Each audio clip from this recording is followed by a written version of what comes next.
નમસ્કાર, હું છું પ્રિયા અને તમે જોઈ રહ્યા છો જનતા કી જાણકારી ન્યૂઝ।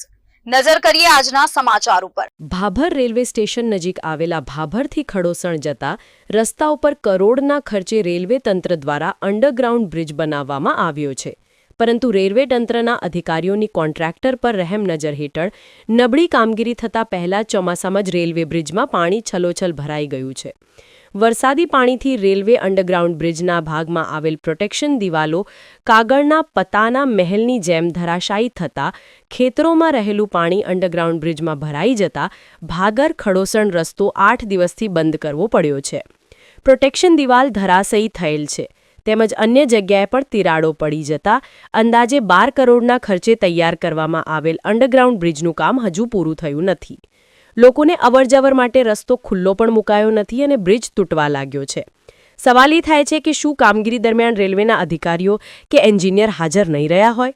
શું કોઈ દિવસ વિઝિટ નહીં કરી હોય કે પછી સરકારી બાબુઓ અને કોન્ટ્રાક્ટરોની મિલીભગતથી આવી હલકી ગુણવત્તાવાળી કામગીરી કરવામાં આવેલ હશે? રેલવે તંત્રના ઉચ્ચ અધિકારીઓ દ્વારા આવું હલકું કામ કરનાર કોન્ટ્રાક્ટર અને જવાબદાર રેલવેના અધિકારીઓ સામે કાર્યવાહી કરવામાં આવે તેવી આ વિસ્તારમાં ખેડૂતોની માંગ ઉઠવા પામી છે। 20 દિવસ અગાઉ હલકી ગુણવત્તાવાળી કામગીરી બાબતે મીડિયામાં અહેવાલો પ્રસિદ્ધ થયેલ, પરંતુ કોન્ટ્રાક્ટર સામે કોઈ યોગ્ય પગલાં ન લેતા આજે બ્રિજની આ હાલત જોવા મળી રહી છે। અહેવાલ બાબુભાઈ ચૌધરી, ભાભર। રેલવેવાળા એમ કહી રહ્યા છે એડીએમ સાહેબને બધાય કે કામ સારું કર્યું છે કોન્ટ્રાક્ટરે। કોન્ટ્રાક્ટરે સારું કર્યું જ નથી।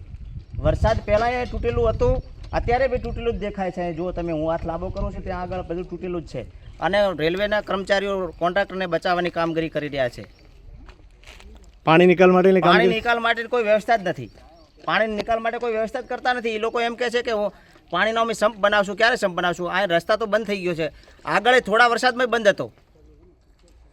સંજયભાઈને મેં મારે રૂબરૂ ફોન કરેલો છે કે પાણી કાઢવાની જવાબદારી અમારી આવતી નથી।